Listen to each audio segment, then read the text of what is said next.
नमस्कार। भारत में उच्च शिक्षा बड़े स्तर पर और बृहद संरचना के साथ प्रदान की जाती है। शिक्षा के अन्य स्तरों की भांति उच्च शिक्षा में भी गुणवत्ता उन्नयन सदैव से सरकारों का, आयोगों का, नीतियों का चर्चा का केंद्र रहा है। ऐसे में भारत में राष्ट्रीय स्तर पर उच्च शिक्षा की गुणवत्ता को सुधारने के लिए एक योजना प्रारंभ की गई, जिसे हम राष्ट्रीय उच्चतर शिक्षा अभियान रूसा के नाम से जानते हैं। आज मैं आपके साथ राष्ट्रीय उच्चतर शिक्षा अभियान के विविध आयामों और इसके विविध प्रकार के वित्तीय और शैक्षणिक प्रावधानों पर विस्तार से चर्चा करूंगा। जैसा कि हम जानते हैं, भारत में उच्च शिक्षा प्रणाली बड़ी संख्या में छात्रों को शिक्षा प्रदान करती है, परंतु इतनी बड़ी संख्या में छात्रों को समायोजित करना, उनको गुणवत्तापूर्ण शिक्षा प्रदान करना, ये बहुत चुनौतीपूर्ण कार्य है। इस चुनौती से निपटने के लिए, इस चुनौती का सामना करने के लिए केंद्र सरकार ने 2013 में राष्ट्रीय उच्चतर शिक्षा अभियान RUSA, जिसे हम अक्सर बोलचाल की भाषा में रूसा कह देते हैं, उसकी स्थापना की या ये प्रारंभ हुआ। ये मूलतः वित्त पोषण आधारित योजना थी, अर्थात उच्च शिक्षा में वित्तीय सहायता केंद्र सरकार से कितनी प्राप्त होगी, इसके लिए कुछ मापदंड निर्धारित किए गए, कुछ आउटकम्स प्रतिफल निर्धारित किए गए। यदि एक महाविद्यालय या विश्वविद्यालय उन प्रतिफलों, उन आउटकम्स को प्राप्त कर लेगा, उन मापदंडों पर खरा उतरेगा, तब उसे राज्य और केंद्र सरकार एक अनुपात में वित्तीय सहायता, वित्त पोषण प्रदान करेंगे। कुछ राज्यों के लिए ये 65:35 था और कुछ राज्यों के लिए 90:10। आगे देखेंगे कि ये कौन से राज्य थे। ऐसे संस्थानों की पहचान की जाएगी जहां हम धनराशि को, निधि को राज्य उच्चतर शिक्षा परिषदों के माध्यम से प्रदान कर सकें। अर्थात इस योजना में राज्य उच्चतर शिक्षा परिषदों की स्थापना और उनकी भूमिका एक महत्वपूर्ण आयाम था। राज्य उच्चतर शिक्षा परिषदें योजनाओं के समालोचनात्मक मूल्यांकन के आधार पर राज्यों को निधि देती थीं, जो उच्चतर शिक्षा में समानता, पहुंच और उत्कृष्टता को सुलझाने के लिए, सुनिश्चित करने के लिए राज्य की कार्य योजना क्या होगी, इसको तैयार करती है और इसकी व्याख्या करती है। जैसा कि मैंने कहा, राष्ट्रीय उच्चतर शिक्षा अभियान में निधि वितरण 2 तरह से प्रस्तावित था। असम, मणिपुर, मेघालय, अरुणाचल, नागालैंड, मिजोरम, त्रिपुरा, सिक्किम, जो उत्तर पूर्व के राज्य हैं, इसके अलावा जम्मू कश्मीर, हिमाचल प्रदेश और उत्तराखंड। इन राज्यों को उच्चतर शिक्षा अभियान में निधि वितरण का अनुपात 90:10 रखा गया, अर्थात 90% धनराशि केंद्र सरकार प्रदान करेगी और 10% धनराशि राज्य सरकारें प्रदान करेंगी। जबकि अन्य सभी राज्यों और केंद्र शासित प्रदेशों में यह अनुपात 65:35 था, अर्थात इस योजना के तहत 65% अनुदान केंद्र सरकार देगी और 35% अनुदान राज्य सरकारें वहन करेंगी। राष्ट्रीय उच्चतर शिक्षा अभियान अर्थात रूसा के कुछ प्रमुख उद्देश्य थे, उद्देश्य हैं, जिन उद्देश्यों के आधार पर यह योजना आगे बढ़ती है। जैसे निर्धारित मापदंडों को सुनिश्चित करते हुए राज्य की संस्थाओं में समग्र गुणवत्ता के सुधार करने के लिए और वहां प्रत्यायन को एक अनिवार्य गुणवत्ता आश्वासन के रूप में अंगीकार करने के लिए तैयार करना, राज्य स्तर पर योजनाओं को बनाना, उनकी मॉनिटरिंग करना, उसकी आवश्यकता के अनुसार संस्थानिक ढांचों का निर्माण करना, राज्य विश्वविद्यालयों को स्वायत्तता के लिए प्रोत्साहित करना और संस्थाओं के अभिशासन अर्थात एडमिनिस्ट्रेशन में सुधार करके राज्य की उच्चतर शिक्षा प्रणाली में परिवर्तनकारी सुधार करना, संबंधन, शैक्षिक और परीक्षा प्रणाली में सुधार, यह भी रूसा के उद्देश्यों में सम्मिलित था। सभी उच्चतर शिक्षा संस्थानों में गुणवत्ता युक्त संकाय अर्थात अध्यापकों की पर्याप्त उपलब्धता को सुनिश्चित करना और रोजगार के सभी स्तरों पर क्षमता निर्माण को सुनिश्चित करना, यह भी इसके उद्देश्यों में था। चूंकि संस्थान उच्चतर शिक्षा के हैं, अतः वहाँ शोध और अनुसंधान और नवाचार होने चाहिए, अन्यथा वे किस प्रकार अपनी भूमिका निर्वहन करेंगे। ऐसे में उच्चतर शिक्षा संस्थाओं को अनुसंधान और नवाचार के क्षेत्र में समर्पित रूप से तैयार करने के लिए सुयोग्य परिवेश अर्थात पर्यावरण या वातावरण का निर्माण करना, वर्तमान संस्थाओं में अतिरिक्त क्षमता निर्माण हो, उसके लिए उनमें संस्थानिक आधार पर विस्तार हो, उनमें भौतिक सुख सुविधाओं का विस्तार हो, नामांकन लक्ष्यों को प्राप्त करने के लिए वे संस्थाएं काम करें और साथ ही जहां आवश्यकता है वहां नई संस्थाओं की स्थापना की जाए। खासतौर पर ऐसे क्षेत्र जो असेवित या अल्प सेवित क्षेत्र हैं, अर्थात ऐसे क्षेत्र जहां उच्च शिक्षा संस्थान नहीं हैं या वहां की जनसंख्या की तुलना में बहुत कम है, वहां नई संस्थाओं को स्थापित करके उच्च शिक्षा की पहुंच बनाने में जो क्षेत्रीय असंतुलन है, उस असंतुलन को दूर करना, यह भी रूसा के उद्देश्यों में सम्मिलित है। साथ ही अनुसूचित जाति, अनुसूचित जनजाति, सामाजिक और शैक्षिक रूप से पिछड़े वर्गों की उच्चतर शिक्षा में पर्याप्त अवसर प्रदान हों, उच्च शिक्षा में उनको समानता के अवसर मिलें, महिलाओं, अल्पसंख्यों, निःशक्त जनों के समावेशन का प्रयास हो, ये सारे उद्देश्य रूसा के उद्देश्यों में रखे गए। यदि आप रूसा के संगठनात्मक ढांचे को देखेंगे तो ये त्रिस्तरीय व्यवस्था है: राष्ट्रीय स्तर, राज्य स्तर और संस्थागत स्तर। राष्ट्रीय स्तर पर रूसा परियोजना प्राधिकरण अपना काम करता है, जो परियोजनाओं के संचालन, उसके लिए धनराशि की व्यवस्था आदि काम करता है। इस प्राधिकरण में एक परियोजना स्वीकरण बोर्ड होता है, जहां विभिन्न संस्थाएं अपने राज्य उच्च शिक्षा परिषदों के माध्यम से अपनी परियोजनाएं प्रस्तुत करती हैं और उनको स्वीकृति दी जाती है। मॉनिटरिंग के लिए, तकनीकी सहायता के लिए एक तकनीकी सहायता समूह होता है और साथ ही शिक्षा मंत्रालय के अधीन एक परियोजना निदेशालय काम करता है, जो राष्ट्रीय स्तर पर इस परियोजना के बजट, अनुपालन, अनुदान प्रदान करने और अनुदानों के सही प्रकार से रखरखाव और उपयोग की पूरी मॉनिटरिंग या पूरी जानकारी रखता है। राज्य स्तर पर राज्य उच्च शिक्षा परिषदों की स्थापना की गई है। साथ ही राज्य स्तरों पर भी परियोजना निदेशालय बनाए गए हैं, जो इन परियोजनाओं के क्रियान्वयन का काम करते हैं और वहां तकनीकी सहायता प्रदान करने के लिए राज्य स्तर पर भी तकनीकी सहायता समूह निर्मित होता है। संस्थागत स्तर पर बोर्ड ऑफ गवर्नर्स बनाया जाता है, जो रूसा के तहत आने वाले अनुदानों की देखभाल, उसके सही सदुपयोग को सुनिश्चित करता है। साथ ही एक संस्था के स्तर पर प्रोजेक्ट मॉनिटरिंग यूनिट की व्यवस्था भी है, जो किसी भी प्रोजेक्ट की प्रोग्रेस अर्थात उसमें कितनी प्रगति हो रही है, इसकी मॉनिटरिंग करती है। जब राष्ट्रीय उच्चतर शिक्षा अभियान को स्थापित किया गया था, तब इसमें कुछ लक्ष्य रखे गए, जैसे 2020 तक कुल नामांकन अनुपात को 30% तक बढ़ाना। हम अभी ये लक्ष्य प्राप्त नहीं कर पाए हैं, यद्यपि ये लक्ष्य 2013 में रखा गया था। उच्च शिक्षा पर राज्य सरकार के खर्च में वृद्धि करना, इसका एक और चरण आया था जिसमें 70 नए मॉडल डिग्री कॉलेज और 8 नए व्यावसायिक महाविद्यालयों के निर्माण की बात थी। 10 चयनित विश्वविद्यालयों और 70 स्वायत्त महाविद्यालयों में सरकारें गुणवत्ता और उत्कृष्टता के स्तर को बढ़ाने का प्रयास करेंगी, यद्यपि ये लक्ष्य पूर्णतः अभी तक प्राप्त नहीं हुए। लगभग 50 विश्वविद्यालयों और 750 महाविद्यालयों में आधारभूत ढांचे को, संरचना को मजबूत किया जाएगा। सामाजिक रूप से वंचित समुदायों में उच्च शिक्षा के अवसरों को बढ़ाने के लिए महिलाओं और अल्पसंख्यकों को बढ़ावा दिया जाएगा। अनुसूचित जाति, अनुसूचित जनजाति, अन्य पिछड़ा वर्ग और निःशक्त जन अर्थात विकलांग व्यक्तियों को भी उच्च शिक्षा में आने के लिए प्रोत्साहित किया जाएगा।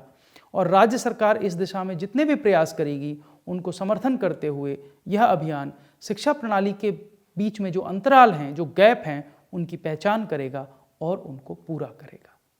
रूसा कैसे काम करेगा, ये योजना कैसे काम करेगी, इसके लिए कुछ मार्गदर्शक बिंदु, कुछ मार्गदर्शक सिद्धांत तय किए गए, जिसमें पहला सिद्धांत था गुणवत्ता और अनुसंधान पर केंद्रितता, quality and research, quality of teaching and research. इसमें कहा गया कि सभी राज्य उच्च शिक्षा संस्थानों को उच्च गुणवत्ता शिक्षा प्रदान करने वाली संस्थाओं में निर्मित करेंगे। क्यों? क्योंकि इस योजना का अंतर्निहित सिद्धांत है कि उच्च शिक्षा के लिए बड़े पैमाने पर पहुंच उच्च गुणवत्ता के मानकों के बिना उच्च फलदायी नहीं होगी। यदि हमें अच्छे परिणाम प्राप्त करने हैं तो हमें अच्छे गुणवत्ता मानकों को सुनिश्चित करना होगा। पहुंच एक आयाम हो सकता है, परंतु यदि पहुंच के साथ शिक्षा में गुणवत्ता नहीं है तो वह शिक्षा फलदायी नहीं होगी। इस योजना में अपेक्षा की गई है कि सभी राज्य संस्थान नैक की जो मान्यता की व्यवस्था है उससे गुजरें, ताकि न्यूनतम गुणवत्ता आश्वासन अर्थात स्तर को प्राप्त किया जा सके। इन संस्थानों में अनुसंधान और नवाचार को बढ़ावा देने के लिए प्रोत्साहित किया जाए। यहाँ संस्थान और धन उपलब्ध कराए जाएं। इन संस्थानों को अनुसंधान में गुणवत्ता सुनिश्चित करनी होगी और इसके लिए बहुत सारी चीज़ें सुझाई गई, जैसे शोध के प्रकाशनों की संख्या, जिन पत्र पत्रिकाओं में उनके शोध पत्र छपते हैं उनके इम्पैक्ट फैक्टर, उद्धरण, शोध निधि की राशि को आकर्षित करने के लिए बहुत सारी ऐसी परियोजनाएं जहां शोध करने पर बच्चों को, विद्यार्थियों को और उच्च शिक्षा संस्थानों में काम करने वाले अध्यापकों को हम कुछ सहायता प्रदान कर सकें। इन सब को इस योजना में सम्मिलित किया गया। राज्य के संस्थानों से यह अपेक्षा की गई कि वे इस क्षेत्र में ईमानदारी से अपनी वर्तमान स्थिति की घोषणा करेंगे। सूचना और संचार प्रौद्योगिकी के प्रयोग से इसमें सुधार के लिए विशिष्ट रणनीतियां बनाएंगे और उसकी रूपरेखा तैयार करके उसको लागू करेंगे। रूसा के मार्गदर्शक सिद्धांतों में जब वित्तीय सहायता की बात आती है तो वहाँ कहा गया है कि यह मानक आधारित और प्राप्य आधारित वित्तीय सहायता होगी, अर्थात कुछ पूर्व निर्धारित मानक होंगे जिनको प्रत्येक संस्थान को पूरा करना होगा और उनको कई स्तरों पर बांटा गया है, स्तर 1, स्तर 2, स्तर 3। जिस स्तर पर संस्थान आएगा उसी स्तर के अनुरूप उसको वित्तीय सहायता प्रदान होगी। दूसरा आयाम लर्निंग आउटकम्स हैं, प्राप्य।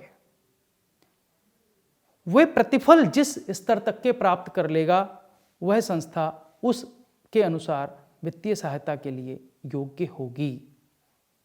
अर्थात हम कह सकते हैं कि रूसा ने वित्तीय सहायता को इस प्रकार से रूपांकित किया है कि यह एक आदर्श आधारित हो और भविष्य के अनुदान परिणाम पर आधारित हो। साथ ही मंत्रालय ने जितना धन प्रदान किया है, पिछली उपलब्धियों और उपयोग के आधार पर मंत्रालय ये तय करता है कि आगे भविष्य में उस संस्था का वित्त पोषण कैसे किया जाएगा। प्रोत्साहन और विघटन। योजना को अधिक से अधिक प्रभावी बनाने के लिए बेहतर प्रदर्शन के लिए संस्थाओं को प्रोत्साहित करना और कम प्रदर्शन करने वाली संस्थाओं को विघटित करना, दोनों प्रकार की कल्पनाएं इसमें दी गई हैं, जिससे कि शैक्षणिक प्रक्रिया निरंतर चलने वाली और प्रतिस्पर्धी हो पाए। रूसा योजना में एक और महत्वाकांक्षी अपेक्षा की गई है, वह है अराजनैतिक निर्णय लेना। यह सुनिश्चित करना कि योजना के तहत सभी निर्णय निष्पक्ष, अपारंपरिक और व्यावसायिक तरीके से लिए जाएंगे। इसके लिए प्रदर्शन आधारित मूल्यांकन को अपनाया जाएगा। राज्य सुधारों को निष्पादित करने के लिए और सुविधाजनक बनाने के लिए निष्पक्षता, उदासीनता और व्यावसायिक तरीके से काम करेंगे। गुणवत्ता और जवाबदेही की अनिवार्य शर्त के तौर पर स्वायत्तता को स्वीकार किया गया है। स्वायत्तता की परिकल्पना की गई है। यहाँ पर शैक्षिक और वित्तीय दोनों स्वायत्तताओं की बात है। रूसा संस्थानों को उनकी विशिष्ट आवश्यकताओं और ज़रूरतों के आधार पर विशिष्ट हस्तक्षेप की योजना बनाने की पूर्ण स्वतंत्रता देता है। प्रकटीकरण आधारित शासन होगा, अर्थात इस योजना में जो भी संस्थाएं भाग लेंगी उनके छात्र, अभिभावक और समाज उन संस्थाओं के विकास में अपनी भागीदारी निभाएंगे। वहाँ जो भी स्थिति है, चाहे वह शैक्षणिक स्थिति है, चाहे वह आधारभूत ढांचे की स्थिति है, चाहे वह शिक्षकों की नियुक्ति की स्थिति है, प्रत्येक का सेल्फ डिक्लेरेशन, प्रकटीकरण होगा और वह प्रकटीकरण वेब पर उपलब्ध होगा, जिससे कि कोई भी अपने नियामक अधिकारियों के साथ साथ उसका कोई भी घटक, कोई भी भागीदार उसको देख सके और सबकी समान जिम्मेदारी हो। रूसा में यह भी अपेक्षा की गई है कि विकास समानता आधारित होना चाहिए। इस योजना की सबसे बड़ी पहल यही है कि जो हाशिए पर रहने वाले समूह हैं, अर्थात महिलाएं हैं, जनजातियां हैं, कई स्थानों पर अल्पसंख्यक हैं, उनको समान शैक्षणिक अवसर प्रदान हों। इसके लिए रूसा क्या करेगा? यदि आप रूसा योजना के कार्यकारी घटकों को देखेंगे तो वहाँ होगा विश्वविद्यालयों में मौजूदा जो स्वायत्त महाविद्यालय हैं उनका उन्नयन हो, कुछ महाविद्यालयों को मिलाकर समूह विश्वविद्यालय, क्लस्टर यूनिवर्सिटीज की स्थापना की जाए। विश्वविद्यालयों को आधार संरचना अर्थात इंफ्रास्ट्रक्चर डेवलप करने के लिए अनुदान दिया जाए। नए मॉडल महाविद्यालयों की स्थापना की जाए। जो मौजूदा डिग्री महाविद्यालय हैं उनको मॉडल महाविद्यालयों के तौर पर उन्नत किया जाए। नए व्यावसायिक महाविद्यालयों के विकास की व्यवस्था की जाए। महाविद्यालयों को भी आधार संरचना के आधार पर वित्तीय सहायता दी जाए। अनुसंधान, नवाचार और गुणवत्ता में सुधार को प्रोत्साहित किया जाए। समानता के अवसर उपलब्ध कराए जाएं। किसी भी प्रकार का लिंग भेद, जाति भेद, वर्ग भेद, भाषा भेद नहीं हो। महाविद्यालयों और विश्वविद्यालयों में जो संकायों की भर्ती है, अध्यापकों की नियुक्ति है, वह आवश्यकता अनुसार होनी चाहिए। उनमें गुणवत्ता सुधार होना चाहिए। उच्च शिक्षा में व्यावसायिकीकरण की आवश्यकता है। साथ ही जो शैक्षिक प्रशासक हैं उनमें नेतृत्व क्षमता का विकास हो, यह भी रूसा के एक महत्वपूर्ण कार्य घटकों में से एक है। साथ ही संस्थान की, व्यक्ति की और समुदाय की क्षमता निर्माण और तैयारी और इसके लिए डेटा संग्रह, उनकी विश्लेषण और योजना निर्माण में उनका उपयोग, इस सब को रूसा प्रोत्साहित करता है। यदि आप रूसा की वित्तीय सहायता के प्रारूप को देखेंगे तो आप पाएंगे कि वहाँ अनुदान रूसा योजना प्राधिकरण पहले राज्यों को देता है, फिर राज्य और केंद्र की हिस्सेदारी राज्य उच्च शिक्षा परिषद के माध्यम से राज्य विश्वविद्यालयों और महाविद्यालयों को जारी होती है। राज्य उच्च शिक्षा परिषद एक और काम करती है, वह अनुदान जारी करने के साथ साथ जो राज्य की योजना है वह रूसा योजना प्राधिकरण को सौंपती है। राज्य उच्चतर शिक्षा परिषदें राज्य विश्वविद्यालयों और महाविद्यालयों में संसाधनों के उपयोग के आधार पर यह तय करती हैं कि उनको आगे कितना अनुदान दिया जाना चाहिए, और ये सब आधारित होता है MIS अर्थात मैनेजमेंट इंफॉर्मेशन सिस्टम पर। एक ऐसी पद्धति जहां सारे आंकड़े एकत्र किए जाते हैं एक ही स्थान पर। जैसा कि इस पूरी चर्चा में आया है कि राज्य उच्च शिक्षा परिषदें एक महत्वपूर्ण भूमिका निभाती हैं। प्रत्येक राज्य में रूसा योजना के तहत एक राज्य उच्च शिक्षा परिषद की स्थापना की बात की गई है, जो राज्य स्तर पर समय पर सटीक डेटा संग्रह हो और MIS सिस्टम का जो रखरखाव है उसकी जिम्मेदारी निभाती है। क्योंकि जो जानकारी इस MIS सिस्टम में प्राप्त होती है वो 3 स्तरों पर उपयोगित होती है। एक तो रूसा द्वारा निर्धारित मानदंडों के संदर्भ में कि वे मानदंड प्राप्त हो रहे हैं, नहीं हो रहे हैं, वार्षिक आधार पर विश्वविद्यालयों महाविद्यालयों के प्रदर्शन का आकलन करने में, और विश्वविद्यालयों और महाविद्यालयों को उनके प्रदर्शन में सुधार करने की सलाह देकर। साथ ही यदि कोई विशिष्ट अनुदान या कोई परियोजना आधारित वित्त पोषण किसी विश्वविद्यालय को करना है तो विश्वविद्यालय के प्रदर्शन का आकलन करना कि वह उसके योग्य है या नहीं, और भविष्य में 5 वर्ष में विश्वविद्यालय की क्या योजना है, 10 वर्ष में विश्वविद्यालयों की क्या योजना है, उसके आधार पर पूरे राज्य की क्या योजना है। तो एक भविष्यगामी राज्य शिक्षा योजनाओं का निर्माण भी यह राज्य उच्च शिक्षा परिषदें करती हैं। यदि आप रूसा की वित्तीय रणनीति को देखेंगे तो वहां पाएंगे कि मानक आधारित वित्तीय पोषण रूसा में प्रदान किया जाता है।